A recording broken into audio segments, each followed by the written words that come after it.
Hi friends, good morning అండి అందరికీ.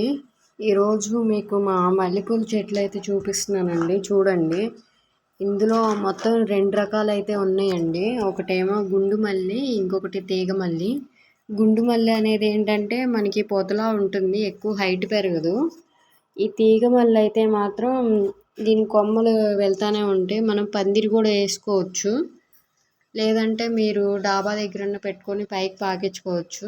మాకైతే తెలియక ఫస్ట్లో ఓ చోట పెట్టాను. చూడండి, ఒకటి పొదలాగా అయిపోయింది, అది ఇది మొత్తం కలిపి.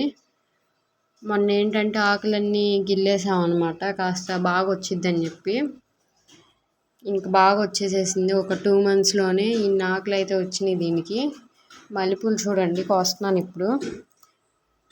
ఎన్నో లేవు, ఒక గిన్నెకైతే సరిపడా వచ్చినాయి అనమాట. ఇవి మొత్తం గుండు మల్లివే. తీగ మల్లివి అయితే ఏం రాలేదు, అది ఎప్పుడో ఒకసారి 1-2 పూలు అయితే వస్తున్నాయి అనమాట. ఇవి కూడా ఏంటంటే ఇప్పుడే కోయటం, ఈ మధ్యలో 3-4 పూలు మాత్రమే వస్తున్నాయి. మొన్న వర్షానికి అయితే కోయలేదు, అందుకని ఇన్ని ఉన్నాయి అనమాట ఈ రోజుకి చూడటానికి. ఇది కూడా చూడండి, అక్కడ ఒకటి ఉందన్నమాట.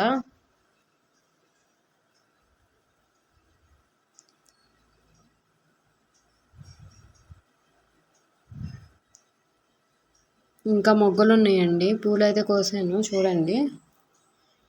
ఇంకా ఇటు సైడ్ కూడా ఉన్నట్టున్నాయి కొన్ని.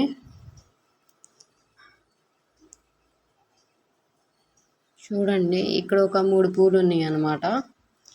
ఇవేంటంటే మనం అంట్లు తీసి వేరే చోట కూడా పెట్టుకోవచ్చు, ఒకటని కాకుండా. వర్షాకాలంలో అయితే బాగా బతుకుతాయి. పూలు అయితే మనకి సమ్మర్లోనే వస్తాయి అన్నమాట.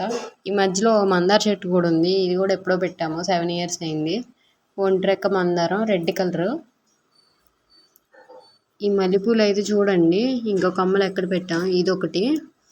వర్షాకాలమే పెట్టామన్నమాట, బాగా బతికినాయి. అంట్లన్నీ వేస్ట్ చేయకుండా మా అమ్మ అయితే అక్కడోటి పెట్టింది, ఎప్పుడైనా పూలు వస్తాయని చెప్పి. ఇది రెండోది అంట్లలో. ఇదేమో తీగ మల్లి అనమాట. ఈ డాబా మీద పాకిద్దని చెప్పి ఇటు సైడ్ పెట్టాము, అట్లాగే పాకింది. ఒక కొమ్మ అయితే పైదాకా వెళ్ళింది, ఆకులు గిల్లేసాము మక్క నేను, ఇంకా బాగా వచ్చిందని. ఇది ఇంకొకటి. ఇది పక్కన ఉన్నాయి, కానీ దీనికి ఎండ తగలక అనుకుంటా అంత హైట్ అయితే పెరగలేదు. ఇంకా ఎప్పుడో పెట్టాము, ఇది 4 months అయింది. ఈ 2 మొక్కలండి. ఈరోజు వ్లాగ్ అయితే ఇంతేనండి. నా వ్లాగ్ కనుక మీకు నచ్చినట్లయితే కంపల్సరీ ఒక లైక్ చేయండి. అంతేకాకుండా నా ఛానల్ని సబ్స్క్రైబ్ అయితే చేసుకోండి. మీ అందరికీ థ్యాంక్ యూ.